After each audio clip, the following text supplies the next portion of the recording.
Hello everyone! Welcome po sa isa na namang edisyon ng ating programang naghahatid sa inyo ng tugon sa ating bawat tanong. And this is Solution with Laverne Ducot. And of course, that's me. Ako po ay nagagalak dahil muli po ay tayo nagsama-sama. Ngayong ika-anim na araw sa unang buwan ng bagong taong 2026. Kaya naman binabati ko po kayo ng isang happy New Year. Kumusta po kayo at kumusta po ang selebrasyon ng inyong bagong taon? Kayo po ba medyo naninibago sa pagsulat ng 26 dahil alam niyo na sa nakalipas sa taon nasanay po tayo.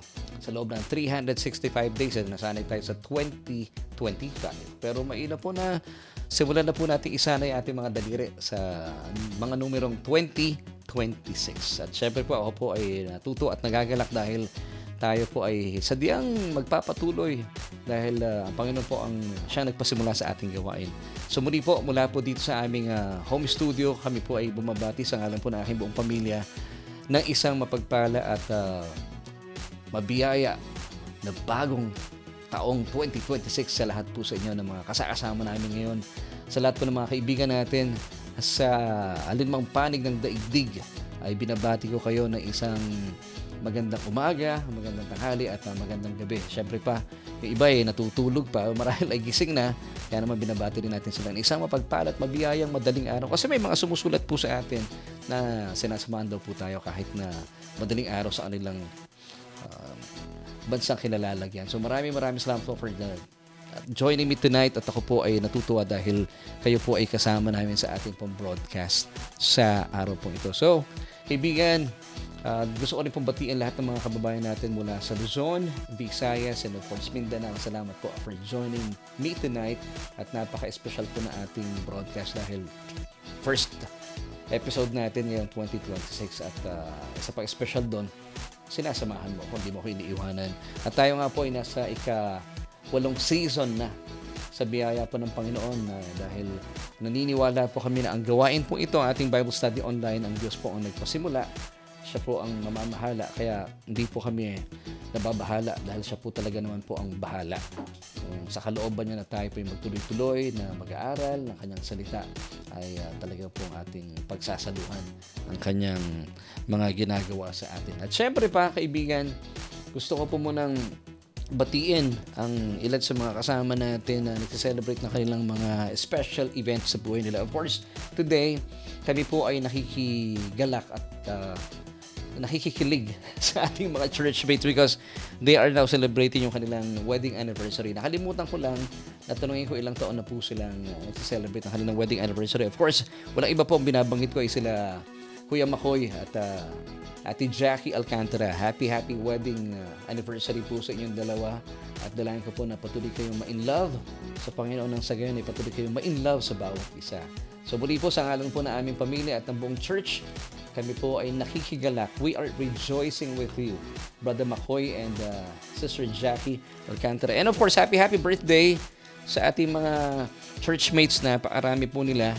At ngayon din po, nagsa-celebrate na kanyang birthday si Sister Flor. So happy birthday, Sister Flor.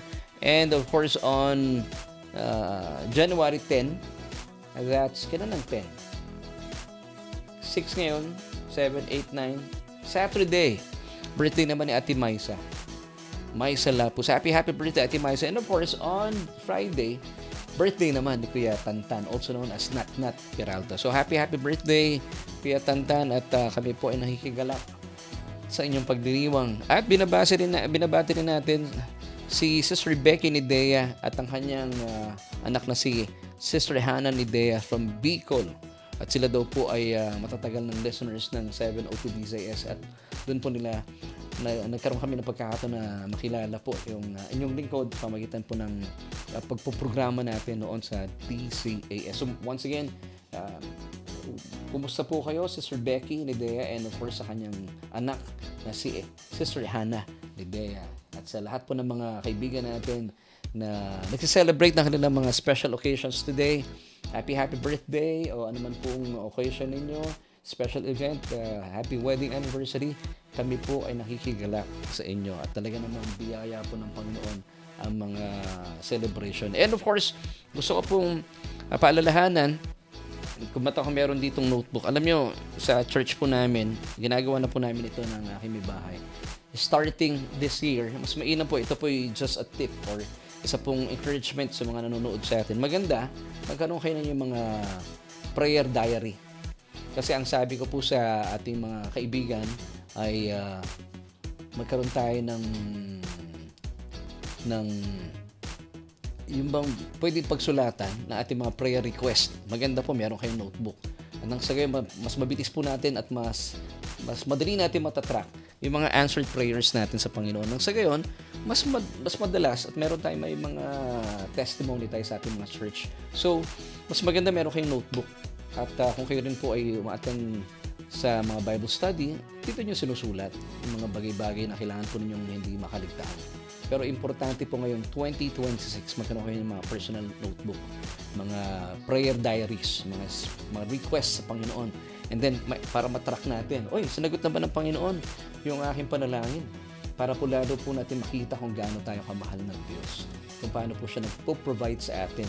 Nang sa gayon ay mapawi po yung mga alalahanin sa buhay. Kasi sa totoo lang, sa mundo pong ito ay sinanay tayo ng mundo na mag-alala kasi mas madalas po tayo nakakarinig ng mga nakasamang balita, malulungkot na balita. Pero kapag tayo po may mga personal diaries kung saan ay susulat natin yung ating mga prayer requests, and then pag nakita na po natin ang tugon ng Panginoon at naipahayag na ang kanyang mga pagtugon sa ating mga panalangin, pwede nyo po isulat yon at pwede nyo balik-balikan at talaga namang mananagana po sa ating buhay ang pananampalataya. Amen? Amen. So, simulan na po natin. Kaya ako may notebook. Matagal na talaga po ito ang aking notebook. Every year ay ginagawa namin ang aking may bahay. And of course, tonight, gusto ko munang batiin na. At maraming salamat for joining me tonight sa mga kaibigan natin. Gusto kong batiin ng Happy New Year. Sila Pastor Willie Tiongson Laigo. Kasama rin natin si Brother Ricky Villara sa Losito. And of course, si Ate Maisa nanonood. Ate Maisa, happy birthday. That's on Saturday. Kay advance happy birthday. And blessed evening din po kay Sister Linling Bakaraeg. Kasama rin natin si Nelvin Katakutan. Blessed evening po sabi niya sa lahat. And to Pastor Laverne and family. Maraming salamat po for joining us tonight. Yun din, si Kuya Makoy na talaga namang nagse-celebrate ng kanilang wedding anniversary. Kuya Makoy, ilang taon na kayo nagse-celebrate ng inyong wedding anniversary? Hindi ko nakuha yung exact figure. And salamat kay Brother Ricky Villara sa Losito. Binabati natin at mga kaibigan natin dyan sa Taytay, sa The Gospel of Grace and Truth Christian Church. And of course, kasama rin po natin Sister Odette Rakid Soriano mula sa Real Quezon, kung ako nagkakamali, ano. And of course, si Ate Nika, ang butihing wife ni Kuya Jason, or we call him Boss J. At si Tita Pinky. Good evening po. Yan, sabi ni Tita Pinky from the Hamilis. Hello, Tita. Thank you for joining me tonight. Nabati rin natin. Thank you for watching. Si Brother Aaron Nicomedes, salamat din kasama natin today. Ate Jackie, na talaga namang in love dahil sila pa nagsa-celebrate na kanilang wedding anniversary. For si Ate Andeng, kamusta po kayo? And kasama rin po natin. Marami si Kuya Eman kasama natin tonight. And please, sa mga naniniwala at napapagpala po sa ating mga pinag-uusapan, pwede po bang pakishare yung ating broadcast? And of course, I would like to say special thanks kay Sister Mylene Catalino Magadia for still supporting our ministry. Maraming salamat po sa inyo. At salamat din kay Pastor Chan. Pastor, kumusta po kayo? Happy New Year. Happy 2026. Nandyan din si Sister Rosemary Casoko. Maraming salamat at maligayang bagong taon po sa inyo. Si Ate Andeng. Pinapabati niya. Birthday ba ni Ate Ana? Bakit sabi dito ni Ate Anding ay Ana Sorsa Manalastas, January 10.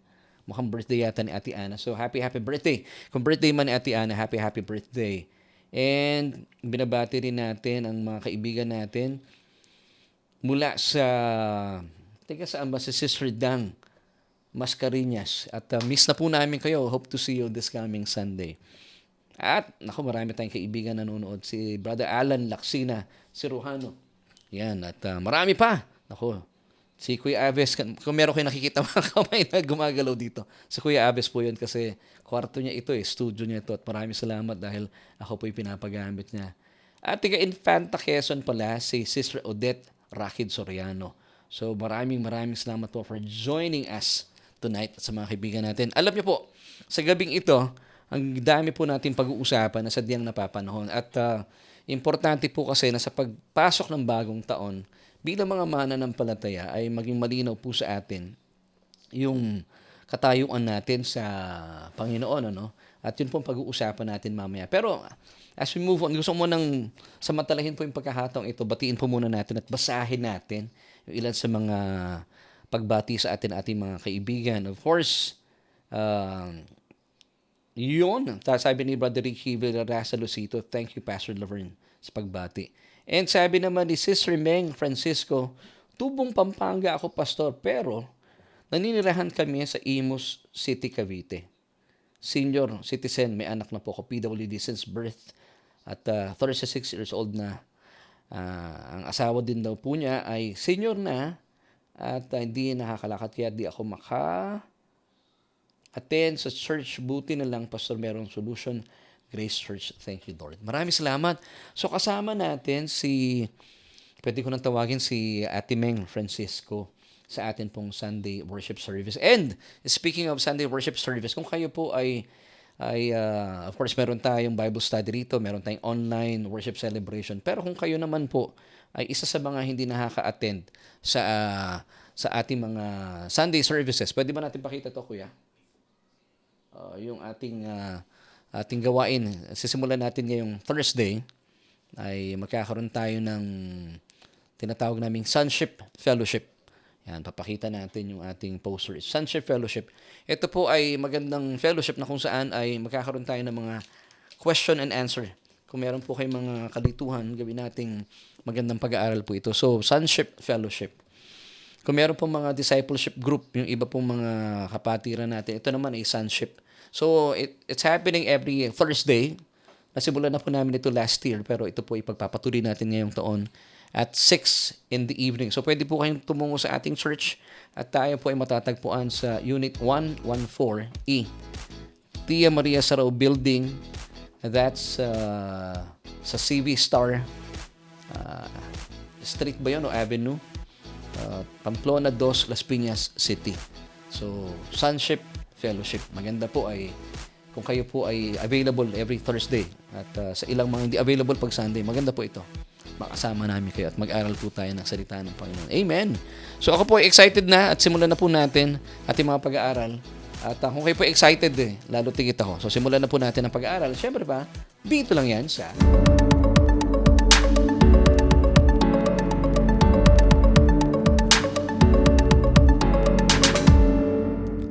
At nagbabalik po tayo dito yan sa ating programa And This is Solution with Laverne Ducot. At maraming salamat po sa inyong patuloy na pagsama sa amin ngayong araw na ito. Actually, ngayong gabing ito at tayo po ay nandito sa aming home studio.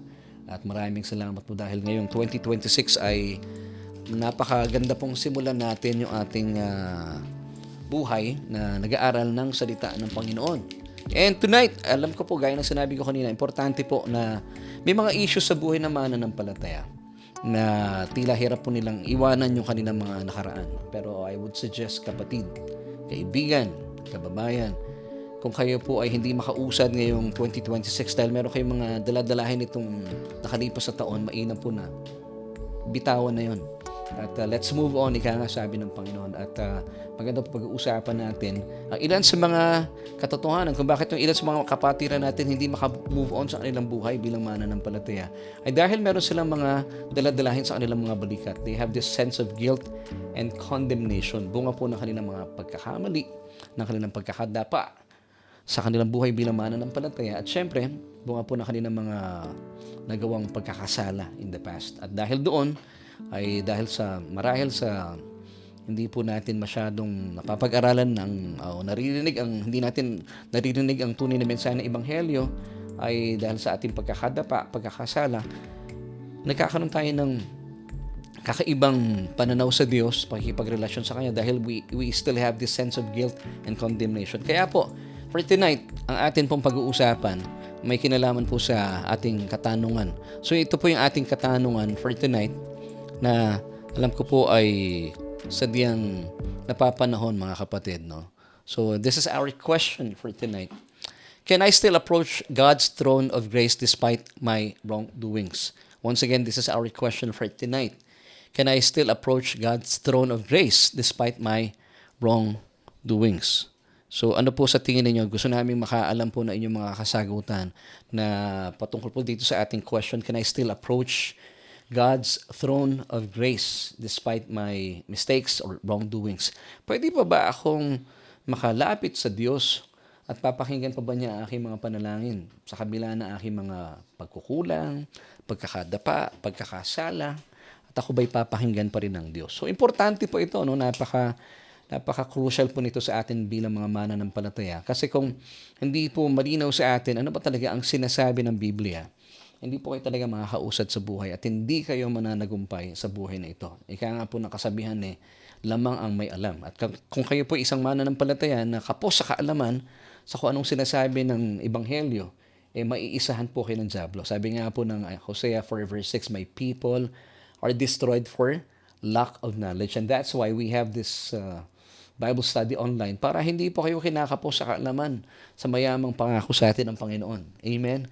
So, kaibigan, please kung kayo po ay isa po sa mga binabanggit natin ng mga mananampalataya na tila kulang sa kaalaman about the Word of God, at kung meron naman kayong kaibigan, mga kamag-anakan na sa tingin mo ay makakatulong po itong broadcast natin, please pakishare na po yung ating broadcast tonight dahil I'm so sure mapapagpala po kayo. So once again, atin pong question for tonight, can I still approach God's throne of grace despite my wrongdoings?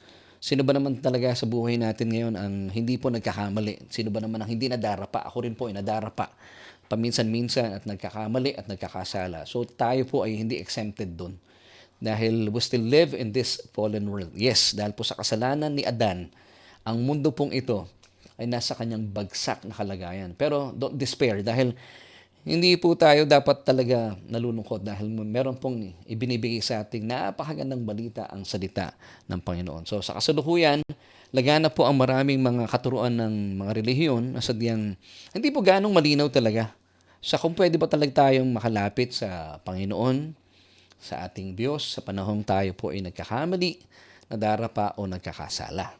Kung kayo naman po isa sa mga naniniwala na pwede pang magalit o sadyang nagagalit sa akin ng Diyos, ito po ay isang napakalaking maling paniniwala at isang kabalintunaan at panloloko sa inyong kalaban. So, importante po na naintindihan natin. Ulitin ko gaya nung sinabi ko kanina, meron po tayong mga kapatiran sa Panginoon na sinasabi nila, nako, nagagalit pa rin sa akin ng Panginoon at alam kong galit na galit sa akin ng Panginoon. Kasi once upon a time, gumagawa ko ng mga survey sa mga kakilala ko and even sa mga dati kong office mates na sa tingin mo galit ba sa'yo ang Diyos?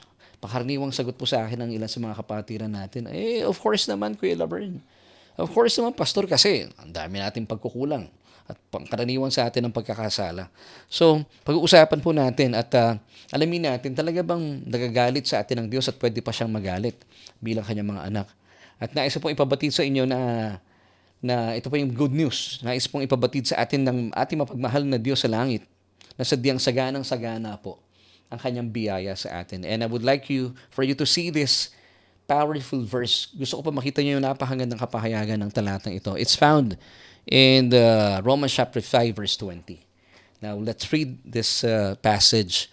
Moreover, the law entered that the offense might abound.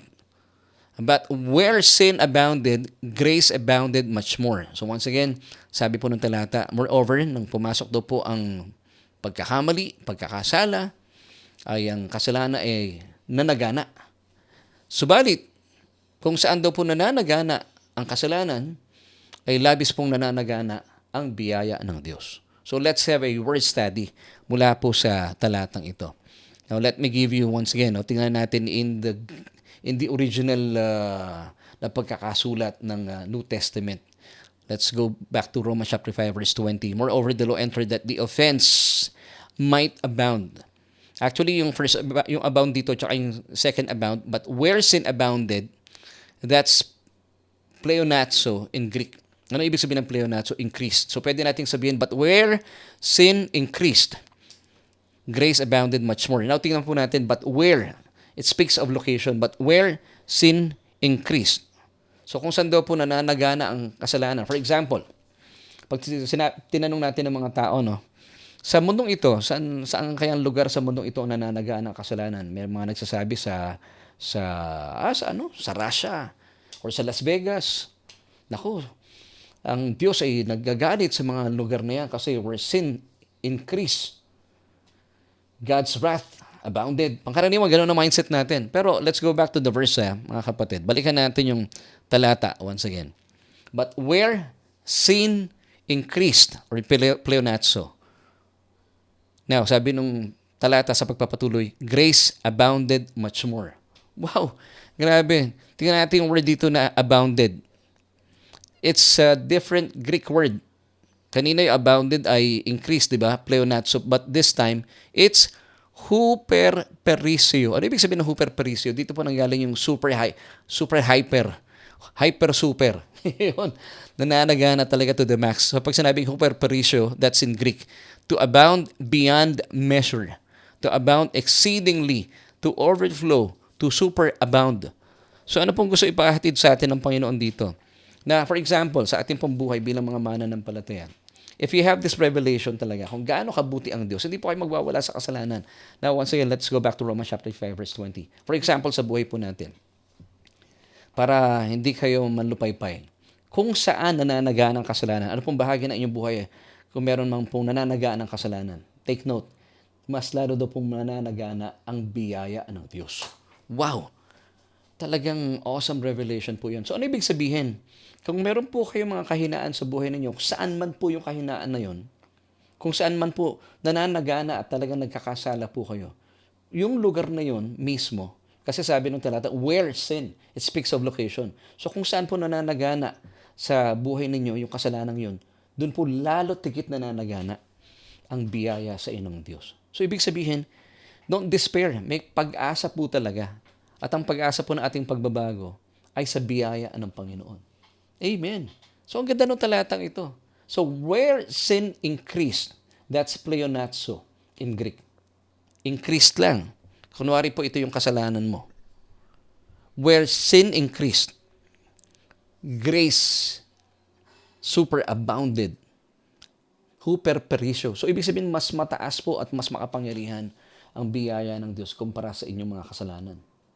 Pangkaraniwan po kasi sa church, hindi natin napapakinggan po ito. Kasi ang laging sinasabi po ng iba sa mga kapatiran natin, pag ituturo mo ang biyaya sa church, ay nako, pagsasamantalahan ng mga tao yan, ng mga Kristiyano. Hindi po totoo yun. Alam niyo, para kayo po'y makawala sa inyong pagkakasala, at kung sa tingin niyo po, lagi niyo inuulit yung kasalanan yan, 2026 na hindi ka pa rin makawala, marahil kapatid, wala ka pang kapahayagan ng biyaya ng Diyos. And that's why kayo po ay nanonood sa ngayon. Hindi po aksidente ito. It's for you to find out. It's for you to have a revelation. Of course, ang Diyos po magbubukas ng ating kaluluwa at kaisipan patungkol po sa biyaya niya. Kasi grace, I believe, it's a revelation. So, huwag kayong malungkot kung kayo po ay patuloy na nagkakasala, nananagaan ng kasalanan dyan, pero higit po mananagana ang biyaya. Anong pamamaraan? Anong dapat ko i-considera, pastor? Kailangan po natin kilalanin na ating sarili na talagang wala po tayong maiaambag sa buhay. Talagang biyaya lamang po ng Panginoon. So, sakali meron kang bisyo, where sin increase? Saan yung bisyong yun? Alam mo kung saan yung bisyong yun? Nananagana yung kasalanan? Kasi hindi ako makawala dito, pastor eh. Ngayon, panghawakan mo, lalo tigit na nanagana daw po yung biyaya sa inyo ng Panginoon. Is that good news? Of course, mga kapatid, that is really good news. So, napaka-importante po. No? Tandaan natin, yung pong mga salita dito, let's go back to the verses. Where sin increase, yung pong word, the first abound doon sa Romans chapter 5, pleonatso. Come on, say this with me. Para natututo tayo ng konting Greek. Pleonatso, it means increased. Now, yung susunod na sinasabi ng talata, still with Romans chapter 5, verse 20, but grace superabound. Yung pong superabound doon, or grace abounded much more, ay sa Greek ay hyperperisio. Come on, say this with me. Hyperperisio. Ano ibig sabihin nun? To abound much more, or to abound exceedingly, to overflow, to super abound. Ganon kabuti ang Panginoon. Amen and amen. So tuloyin natin mga kapatid. So simulan na po nating sagutin ang ilan sa mga tanong natin kanina para masagot natin yung main question natin for tonight. Can I still approach God despite my wrongdoings? Pwede pa ba akong makalapit sa trono ng biyaya ng Diyos despite sa aking mga pagkukulang, pagkakamali, pagkakasala? So isa-isahin po muna natin at alamin natin ang ilan sa mga katanungan para masagot natin at mapuntahan natin yung ating main question for tonight. So, simulan natin. Sundan natin isa pang tanong. Nagagalit pa ba ang Diyos sa atin ngayon sa mga panahong tayo po ay nadarapa, nagkakamali at nagkakasala? Nagugulat ba siya at nagagalit siya sa atin? So, ano po bang sinasabi mismo ng salita ng Diyos? Ano ba sinasabi ng Biblia? So, importante po na maintindihan po natin ang sinasabi ng Biblia para meron tayong pinanghahawakan. Now, sabi ng Isaiah 54 verse 9, this is a talaga namang mind-blowing verse.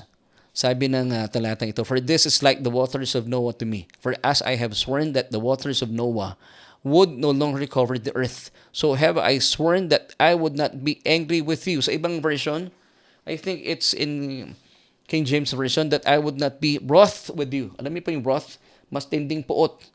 Pero sabi dito sa New King James Version, that I would not be angry with you nor rebuke you. Wow! So this is Isaiah 54. Kasi Isaiah 54 ay after po nung prophetic yung prophecy ng Messiah sa Isaiah 53. Kasi maganda po maintindihan natin. So after the cross, yan po ibig sabihin sa atin ng Panginoon. After the cross, wala nang dahilan ang Diyos para magalit pa po sa atin. Kaya po ito yung sinasabi niya sa Isaiah 54 verse 9. Kasi naisa katuparan na po yung propesya sa Isaiah 53.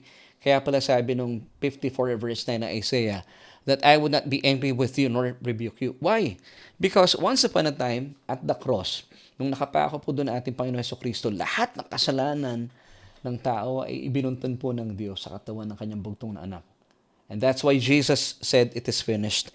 Kaya wala na pong pwedeng ibuntun pa sa atin na galit ng Diyos. Kasi doon pa lang po sa krus ng Kalbaryo, sinaid na po lahat ng ating Panginoon Jesucristo ang mga kasalanan. Kaya wala na, said na talaga. And that's why He cried out, "It is finished." Tetelestai. Kula.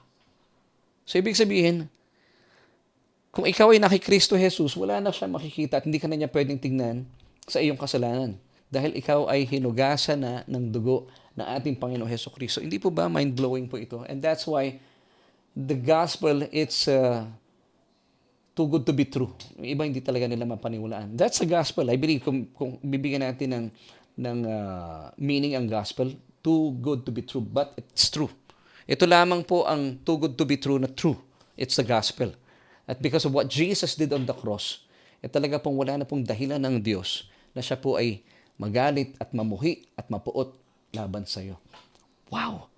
That's mind-blowing. Amen. Sundan po natin ng isa pang talata bilang patunay na hindi po pwedeng magalit sa inyo ang Diyos because, ito po ang dahilan, mayroon tayong basis, because of what Jesus did on the cross. Hebrews 8 verse 12. And by the way, this is the main clause of the New Covenant, mga kaibigan. "For I will be merciful to their unrighteousness, and their sins and their lawless deeds I will remember no more." Wow! Praise God! So bakit po hindi naaalalahanin pa ng Diyos sa ating mga kasalanan? Muli po sabi ng talata, "For I will be merciful to their." Gawin natin personal yung their. Palitan natin ng your. "For I will be merciful to your unrighteousness and your sins and your lawless deeds or iniquities." Sabi ng Diyos, "I will remember no more." Why? Because once upon a time, 2,000 years ago, lahat po ng ating kasalanan were remembered onto the body of Jesus Christ. Inalala po niya ang ating mga kasalanan at ibinunton sa katawan ng ating Panginoon Jesucristo ang ating mga kasalanan. And that's why may kalayaan at may karapatang sabihin ng Diyos sa atin, "Your sins and lawless deeds, I will remember no more." Wow! At kapag hindi na po niya aalalahanin ang ating mga kasalanan, sabi po ng 1 Corinthians 13:5, bilang Diyos na mapagmahal. Now, let me give you this verse. Sabi po ng talata, "Love keeps no record of wrongs." God keeps no record of wrongs because God is love. Hindi po siya nagtatago ng listahan ng ating mga kasalanan. Wow, talaga naman, mga kapatid. Pinakita ko ba yung verse? Yan. Once again, 1 Corinthians 13:5, love keeps no record of wrongs. Sino ba ang love, di ba? Ang Diyos mismo. So talaga po hindi siya magtatabi ng talaan na ating mga kasalanan because wala na siyang pwedeng itabi at hindi na hindi na talaga pwedeng alalahanin po ito dahil sa totoo lang, yung pong ginawang one-time act ng Panginoong Hesus sa krus ng Kalbaryo, sapat na po yun para pawiin ang anumang galit ng Diyos sa kasalanan. Wow, praise God. Kaya po sa pagharap natin sa bagong taon, dapat meron tayong yung confidence na ito na nagmumula of course sa ating Diyos. Alam nating mahal tayo ng Diyos. At dahil alam nating mahal tayo ng Diyos, bilang nagre-reciprocate tayo, hindi natin maiwasan i-reciprocate ang pagmamahal sa atin ng Diyos.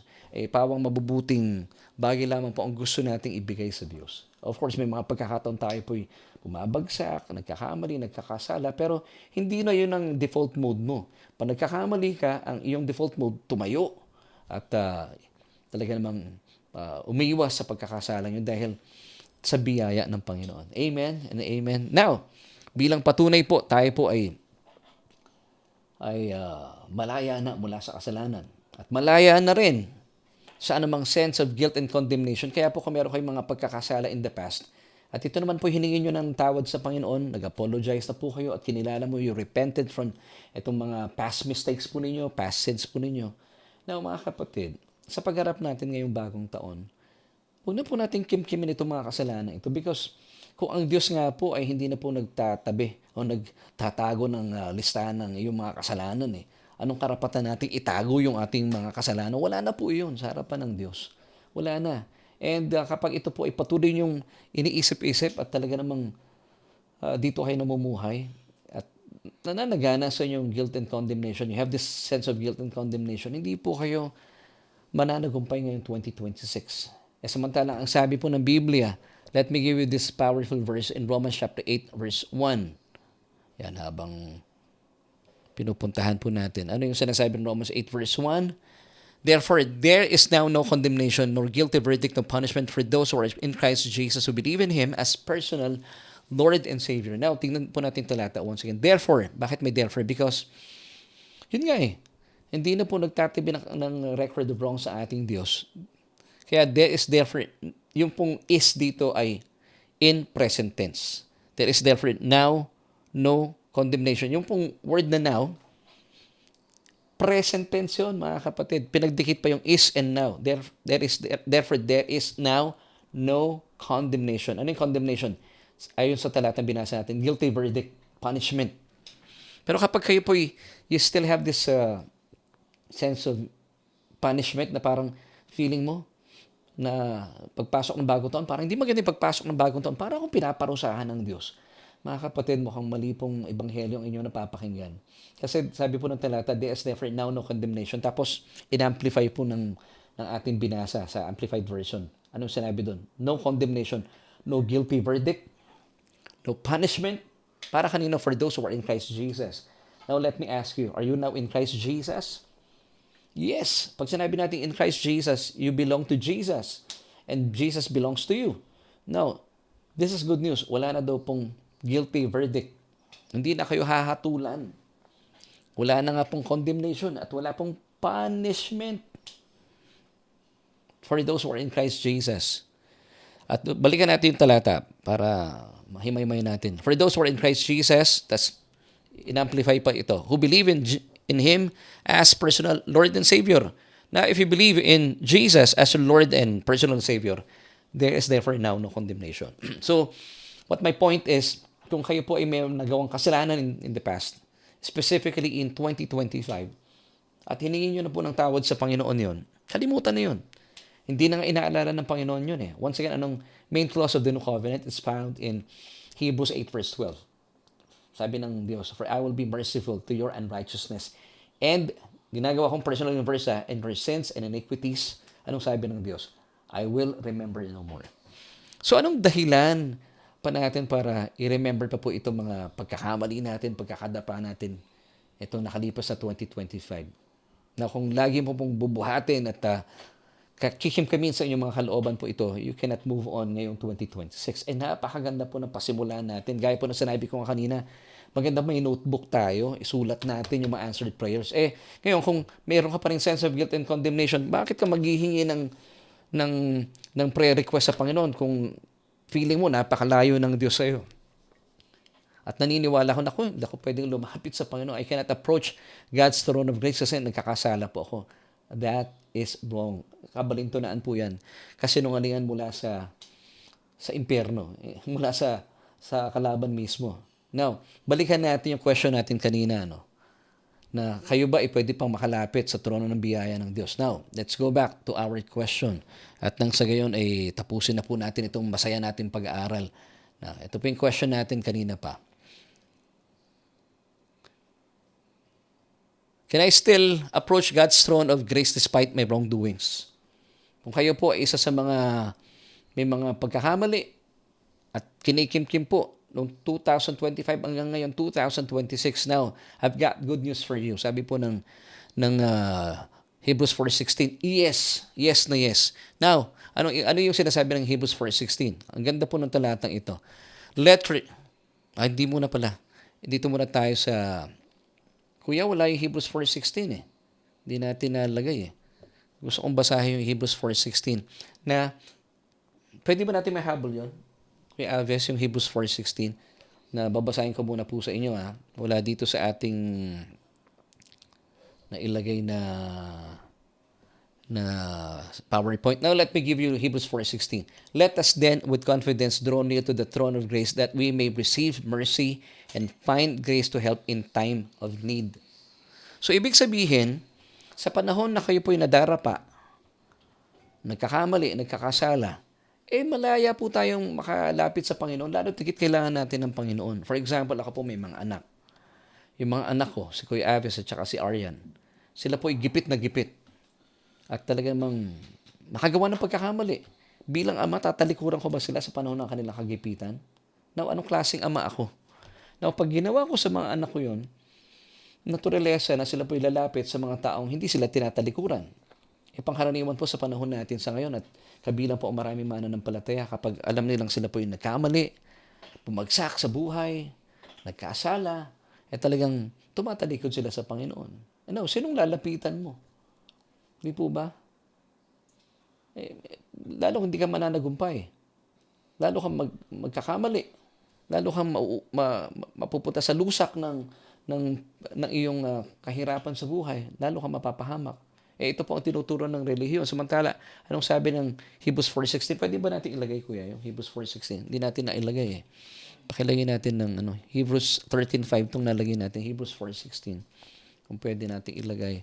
So, once again, basahin ko po sa inyo Hebrews 4:16. Let us then, with confidence, draw near to the throne of grace. So, ibig sabihin, lalo tigit sa mga panahon na kayo po'y nadarapa, nasa mga pagkakamali ito, lalo tigit lumapit tayo sa Panginoon. Hebrews 4:16, Hindi ito. Hebrews 13:5 to eh.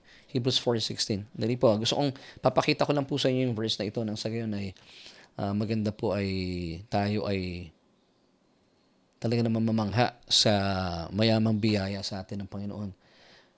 Kasi marami po mga mananampalataya sa ngayon, ang thinking nila, pag sila po ay nagkakamali, nagkakasala, naku, galit sa akin ang Diyos. Hindi, nakatalikod ang Diyos sa akin. Hindi po totoo yun. Actually, alam po ng Diyos, lalo tigit kailangan mo siya sa mga panahong yun. Kaya kaibigan, kung kayo po ay may sense of guilt and condemnation, believing na, bakit ako gagawa ng prayer diary, Kuya Laverne, galit nga sa akin ng Diyos. Hindi na po nagagalit sa atin ng Diyos. And it was made possible to the finished work of Christ on the cross. Kaya makakalapit po kayo sa Panginoon. At pwede po kayo lalo tigit sa mga panahong ito na lumapit sa Kanya. Now, let me give you itong verse na to in New King James Version. Ang ganda nito sa New King James Version eh. Let us therefore come boldly to the throne of grace. Let us come boldly. Ano ibig sabihin ng come boldly? In other words, with confidence.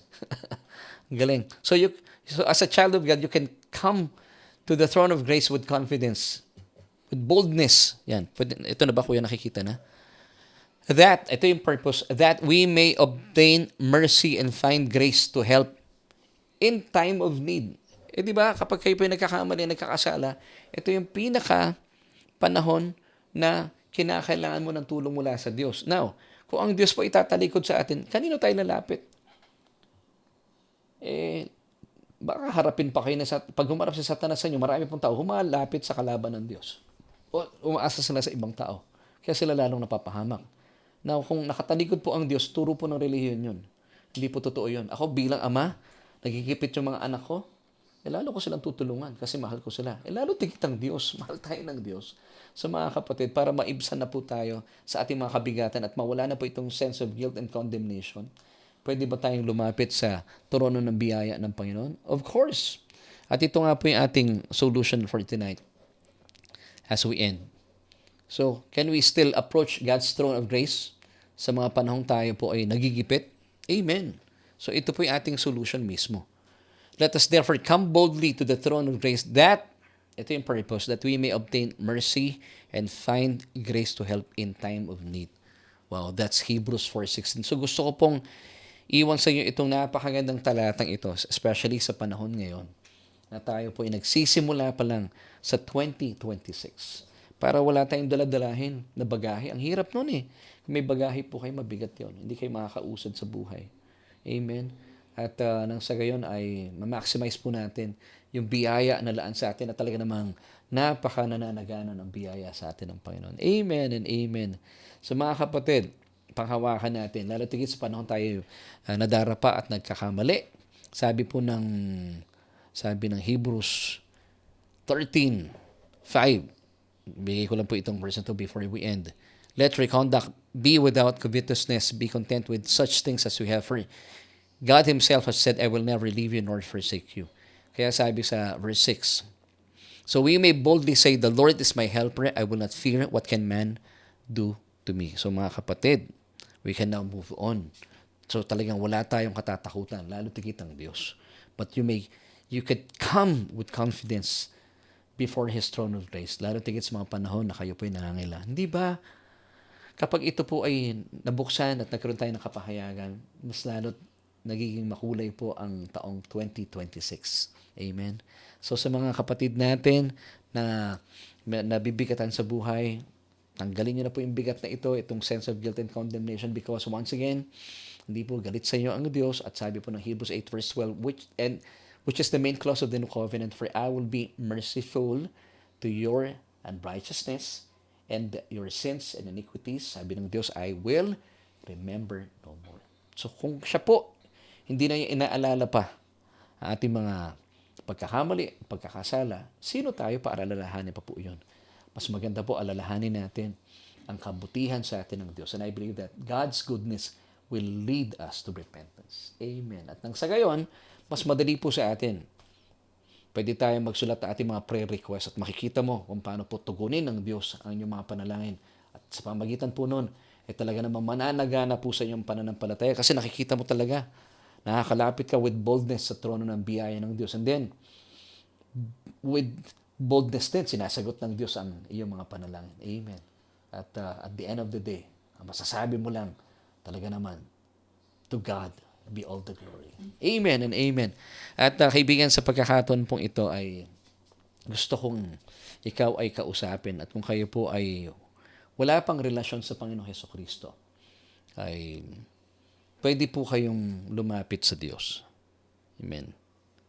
So, gusto ko pong kausapin ikaw, kaibigan, na kung kayo po ay wala pang relasyon sa ating napakabuting anak ng Diyos. Of course, siya po ang ating Panginoon Hesukristo. Sabi pong Romans 10 verse 9, kung ipapahayag po natin mga labi na si Kristo, na si Jesus ang ating Panginoon at tagapagligtas, at bubuksan ating mga puso at papaniwalaan na siya po ay nabuhay na maguli mula sa kamatayan, tayo po ay maliligtas. So all you have to do, just pray this simple prayer of acceptance. Tanggapin po natin ang ating Panginoon Hesukristo bilang inyong Panginoon na tagapagligtas. So, pwede po ba yon?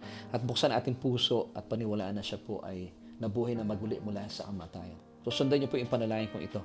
Sabihin niyo po ito, O Diyos, kinikilala ko ang aking sarili na apart from you, ay wala po ako talagang magagawa.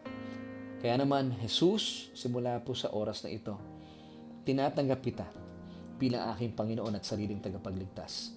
Dahil naniniwala po ako na sa inyong kamatayan sa krus ng Kalbaryo, winakasan na ang kasalanan ko. At makalipas sa 3 araw, ikaw ay nabuhay mula sa kamatayan bilang patutuo at patunay na ako ay pinaging matuwid na sa harapan ng Diyos. Salamat po, O Diyos. Salamat, aking Ama. Salamat, Aba, sa iyong kaloob na kaligtasan. At salamat din po na aking pangalan ay nakasulat na sa aklat ng buhay. At anumang mga kabigatan and sense of guilt and condemnation ay pinawi mo na rin. Ako po ay nananampalataya, O Diyos, sa mga katotohanan ito. Amen at amen. At sa pagkakataon pong ito, ay nais ko po kayong welcome to the family of God. Amen. At salamat sa mga kaibigan natin at mga kababayan. Kung kayo po ay nanalangin o panalangin nyo, welcome to the family of God. At kung kayo po ay naghanap ng local church, just give us a message at makasama po namin sa aming church. Amen. And I would like also to pray for you kung kayo po ay na isa sa mga napagpala sa ating mensahe tonight. At marahil kayo po ay isa sa mga dinadala pa rin ang kabigatan ng 2025 dahil po sa inyong mga pagkakamali, pagkakadapa. And kanina po, bago magsimula yung ating Bible study, you still had this sense of guilt and condemnation. But praise God, ngayon ay wala na. At gusto ko rin po ipanalangin, kayo pa rin pong patuloy na nabibigatan sa buhay. I would like to pray for you. Come on, let's pray. Aba, maraming salamat po sa kapatid na ito na binubuksan mo ang kanyang puso at ang kanyang kaluluwa mula po sa katotohanan ng iyong salita. Na sa amin pong pagharap sa taong 2026 ay wala na po kami dapat dinadalang mga guilt and condemnation because Lord, being with you, being with your Son, sabi po ng iyong salita, Romans 8 verse 1, there is therefore now no condemnation, no guilty verdict, no punishment for those who are in Christ Jesus, your Son. Salamat po sa kapatid na ito na alam kong binibigyan mo ng kapahingaan ng kanyang pagod na puso sa nakalipas na 365 days marahil ng 2025 ay dinala niya po itong paniniwala nagdalit po kayo sa kanya. Pero Lord, thank you dahil siya po ay kasama naming nanonood ngayon at natututo sa aming mga pinag-uusapan. At salamat dahil sabi mo sa iyong salita in Hebrews 8:12, for I will be merciful to your unrighteousness and your sins and your lawless deeds I will remember no more. Salamat po dahil pinalaya mo na mula sa maling paniniwala ang kapatid na ito. And this, Lord, we pray with thanksgiving in Jesus' name. Mga kapatid, sabayan niyo po ako. Amen.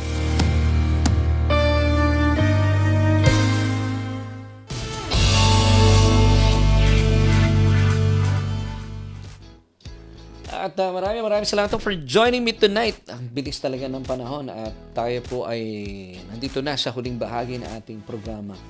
At kung kayo po ay napapagpala sa ating mga pinag-uusapan, please give us a feedback. Masaya po namin malaman ang iyong mga testimony. Kami rin po ay mapapalakas ng iyong mga testimony. So once again, mga kapatid, paalala ko kanina po sa ating pagsisimula. Ngayon pong 2026, para po magkaroon tayo ng magandang panahon na balik-balikan na kabutihan ng Diyos sa atin. Magkaroon tayo ng mga personal notebook or prayer diary. Susulat natin dito yung ating mga prayer request and then at the same time, pag nagkaroon na po ng tugon ng inyong mga panalangin, ilagay nyo yung mga answered prayers para na babalik-balikan natin. Imbes na nagmumuni-muni tayo sa mga problema, mga kaabalhan sa buhay nito, ibinabalik-balikan natin yung kabutihan ng Diyos. At nagkakaroon tayo ng maraming dahilan para pasalamatan natin ng Diyos. Kasi natatrack natin na mas madali. So please, hanapin na inyong mga notebook or bili kayo, mas maganda. Wag po sa cellphone kasi pag cellphone yan, pwedeng mawala . Mas maganda talaga personal notebook. Amen. And once again, kuya, pwede ba natin ilagay yung ating poster? This coming Thursday, papatulong lang kay Kuya Avi. So this coming Thursday, meron kaming Sonship Fellowship. So if you're available, free on Thursday at 6 in the evening, please join us po sa ating, kita na yan sa screen. Yan. Ito po every Thursday night at 6. Punta po kayo sa ating church at kami po ay located sa Unit 114. Pia Maria Sarao Building, Silvestre Avenue, Talon 2, Las Piñas City. At magkaroon po tayo ng fellowship. Pag-aaral tayo doon, pwede may question and answer. At naisan po namin na tayo po ay sama-samang lumalago sa salita ng Panginoon. Sabi nga ng 2 Peter chapter 1 verse 2, nang sa gayon ay managana po sa atin ang biyaya at kapayapaan. Amen and amen. So once again, salamat po for joining me tonight. Pero wag po kayo muna bibitaw. Gusto mo na batiin ng happy birthday si Ate Penpen de Malirio on January 7. Bukas, happy birthday Ate Penpen. And thank you for watching. Si Sister Josie and Brother Robert Gano, maraming salamat po. Of course, ang mag-asawa pong ito ay napakalaking pagpapala po sa aming buhay. Brother Robert and Sister Josie, maraming salamat po. Hindi ko lang talaga, siguro ito ko lang sabihin talaga, thank you so much po for being our kaagapay sa aming ministeryo. Sobrang pagpapala po kayo sa aming buhay. Once again, salamat kay Brother Robert and Sister Josie Galon. Salamat po, kasama namin kayo ngayon. And blessed birthday din kay Sister Ruth Katakutan. Kailan bang birthday ni Sister Ruth Katakutan? So ang dami nagbe-birthday po So gusto ko rin po balikan po natin yung mga nagbe-birthday. Si Ate Maisa this coming Saturday. Happy birthday Ate Maisa. This coming Friday naman si Kuya Tantan Peralta, also known as Natnat. At tinatawag din po namin siya bilang si Augustus Peralta. At binabati natin si Nanay Rosemary, ang mga anak ni nanay po yun ni Kuya Nat Peralta, ang kanyang mga kapatid si Neftali at saka si Narisa. I hope you're watching tonight. At binabati rin natin birthday tonight or today, hindi lang tonight, today ni Sister Flor. Hindi nilagay ni Mami apelido Sister Flor. And syempre pa, kinikilig kami. Wedding anniversary nila Kuya Makoy and Ate Jackie Alcantara. Talaga namang, di ba? Kapag tayo po ay wala ng sense of guilt and condemnation, bawat araw ay punong-puno ng celebration. So mga kapatid, purihin ang Panginoon sa inyong mga buhay. So, pwede po ba akong maglambing sa inyo? I-memorize po natin yung Hebrews 4:16. Wow. Hebrews 4:16. Ganda nito At please po, sa mga naniniwala at napapagpala po na ating programa, please, pakishare po yung ating broadcast nang sa gayon ay mas marami po naabot. At sa ngalan po ng buong pamilya namin ay nagpapasalamat po kami for joining us tonight. Uy, 8:30 na pala. Akala ko maiksi yung devotion, mahaba rin pala. Gusto mo na batiin po ilan sa mga kapatid natin. Si Brother Nelvin Katakutan. January 4 daw ang birthday ni Mama. I believe baka mama ni Brother Nelvin, si Sister Ruth sa January. Tapos na. January 4, nung Sunday. Belated happy birthday po. Yan. Maraming salamat kay Brother Nelvin Katakutan. And, kumusta kila Ate Sally and Brother Joel? Ay, balita ako, nasa IKEA daw kayo, Hindi kayo nagsasabi, napuntahan namin kayo dyan, And, thank you din po kay Sister Linden Macaraeg, kay Nanay Medi Remo, at kay Nanay Carmelita Mendoza Hanoras. Nanay, kumusta po kayo? And kay Rosemary Casoko, Sister Rosemary. Maganda, may notebook po tayo, para minsan magano tayo. Kopyahan tayo naman mga answered prayers natin. And thank you po, Pastor Lover, sa magandang mensahe. Sabi ni Sister Odette Rakid Soriano. Salamat din kay Tita Pinky. Salamat. Amen. At kay Brother Fidel Gabiola at kay Ate Eka. Si Ate Chi na nasa TikTok lang. Ayan, nanonood si Ate Chi. Ay, tama ba? May video tayo sa TikTok. Video yun, TikTok. Ate Chi, hello. I hope na ikaw ay wala ng lagnat. Sabi nga namin nung Sunday, lagnat laki lang yan. Yan ang lagnat na iniintay natin. Nakagaya ko, pag gumaling daw tayo, lumalaki na tayo. Sister Norma Vitales, Happy New Year po sa inyo. Gig Bros Construction, hello bro. Salamat for joining us tonight. Si Sister Men Francisco, Sister Gigi Crisol Mendoza, ako hindi pa natin nakakasama sa church. And kay Ate Sally Rayo, at si Ate Angge Joyce Kalayag. Happy birthday kay Nanay Nora. Belated happy birthday. Kay Ate Maisa, thank you din. You're welcome, Ate Maisa. At sa iba pa natin mga kasama. Yun. At sabi ni Sister Norma Vitales, paborito raw po niya ang Hebrews 4:16. Amen. Ganda naman talaga ng Hebrews 4:16. So, mga kapatid, sa atin pong pansamantalang pag-iwahiwalay dahil tayo pa magbabalik on next Tuesday. Gusto ko munang pasalamatan lahat ng mga kasama natin. So, please po, pakishare po yung ating broadcast At sa ngalan po na aking buong pamilya, kasama ko si Kuya Aves, ating technical director, kay Ate Arian, isa sa mga consultants ko. May mga consultant. And of course, si Mami Jo, nasa baba. Kami po ay nagagalak and once again, bumabati ng isang mapagpala at mabiyayang bagong taon. At nais ko pong iwan sa inyo ating theme, verse 3 John chapter 1 verse 2. Beloved, ikaw yan, I wish above all things that you may prosper and be in health, even as your soul prospers. Bye!